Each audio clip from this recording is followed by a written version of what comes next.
Sa darating na April 22, lahat ng mga mata ay tututok sa cellphone, tablet, computer at telebisyon para panoorin ang pinakamalaking laban ngayong 2023, ang Gervonta Tank Davis versus Ryan King Ray Garcia sa Super Lightweight Division. Ang siste, maghaharap ang dalawa sa catchweight limit na 136 pounds at sa gabi ng laban, hindi dapat lalagpas sa 146 pounds ang timbang ng dalawang boksingero. Sa kasalukuyan, yamado sa mga betting odds si Tank Davis at binigyan ng -280 o may 73.68% chance of winning. Ang natitirang 26.32% o 100 tamang 205 ang pampalubag loob kay Ryan Garcia. Sa parehas na undefeated record ng dalawang eksplosibong boksingero na kargado ng malamasong kamao, walang pwedeng kumurap dahil siguradong sa isang iglap may tutumba sa laban. Sa videong ito mga idol, papasadahan natin ang kanilang mga numero at huling dalawang knockout wins para magkaroon tayo ng ideya kung sino ang magiging hari sa dalawa. Magandang araw mga boxing fans at welcome back sa Sportsmanda. Samot-saring prediksyon ang naglipa na patungkol sa maaaring maging resulta ng Tank Davis versus Ryan Garcia.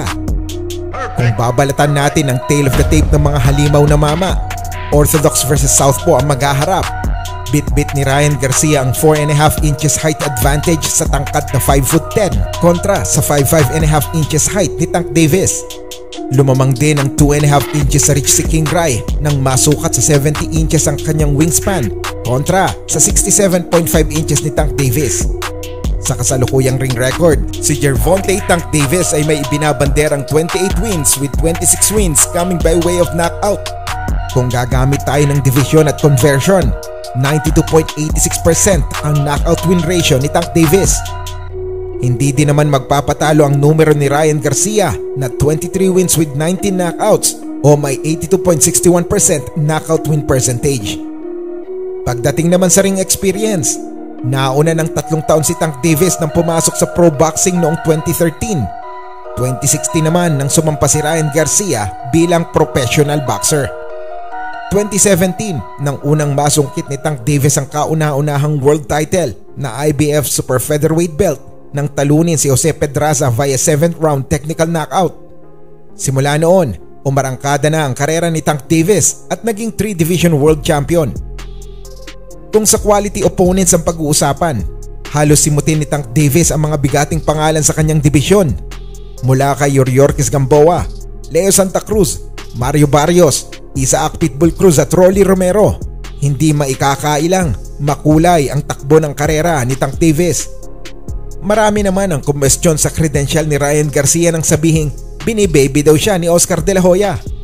Iisa pa lamang daw ang masasabing may dekalidad na pangalan sa resume ni King Ray at ito nga ay walang iba kundi si Luke Campbell. Ang masaklap pa dito, bumagsak si Ryan Garcia in the second round na magharap sila. Buti na lamang at nakabawi nang tumiklop si Campbell sa body shot sa ika-7th round.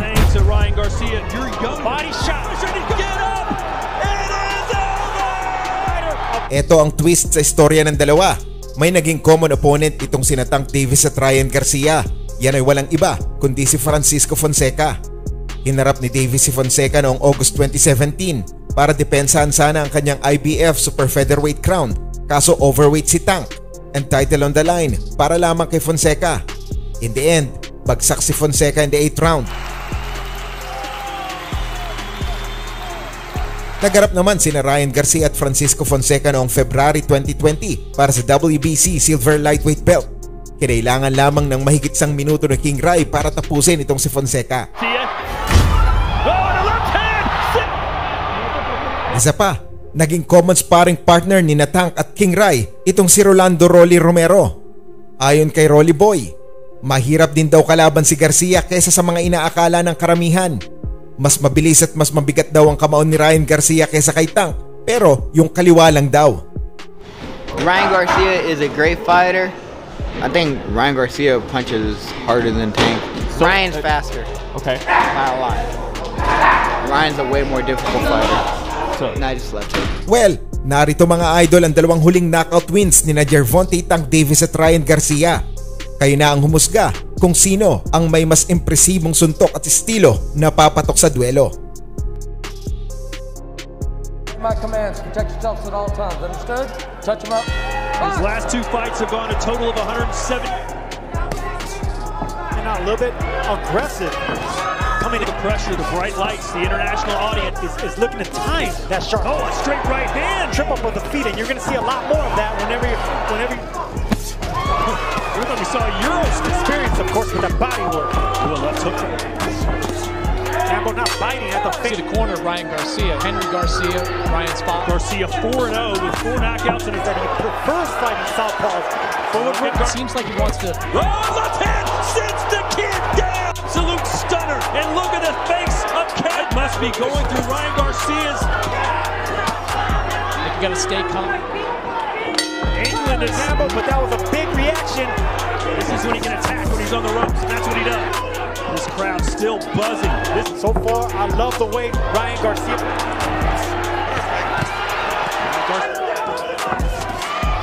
This is when he. With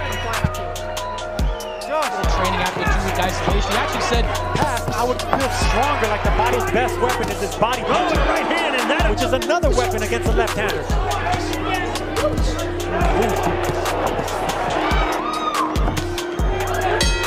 he took that big shot.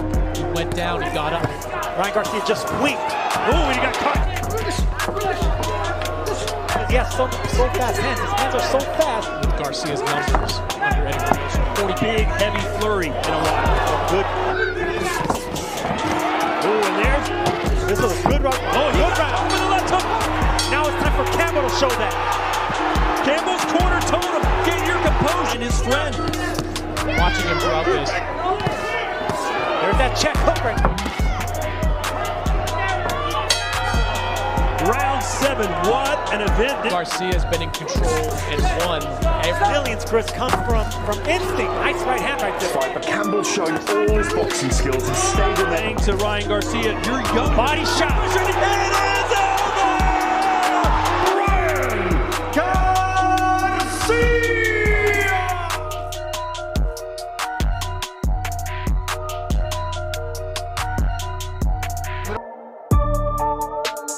Tracciones en el camarero. Toca más. Buena suerte, ¿verdad? Garcia and Fortuna.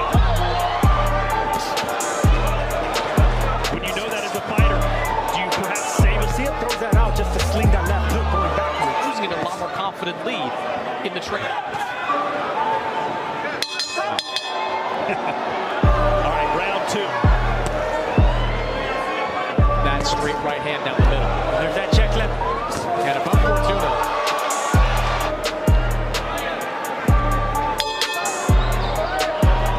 Nice to see. Right there with 2 jabs. I want to see more of that. Doubling and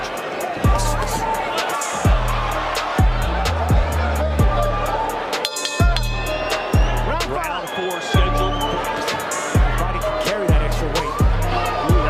Pushing the tempo in the fourth round. And a body shot. Purvis head high. Get out the mouthpiece on purpose to fight.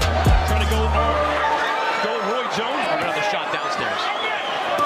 There was a. You guys downstairs. Boy, Devin really didn't want to say anything.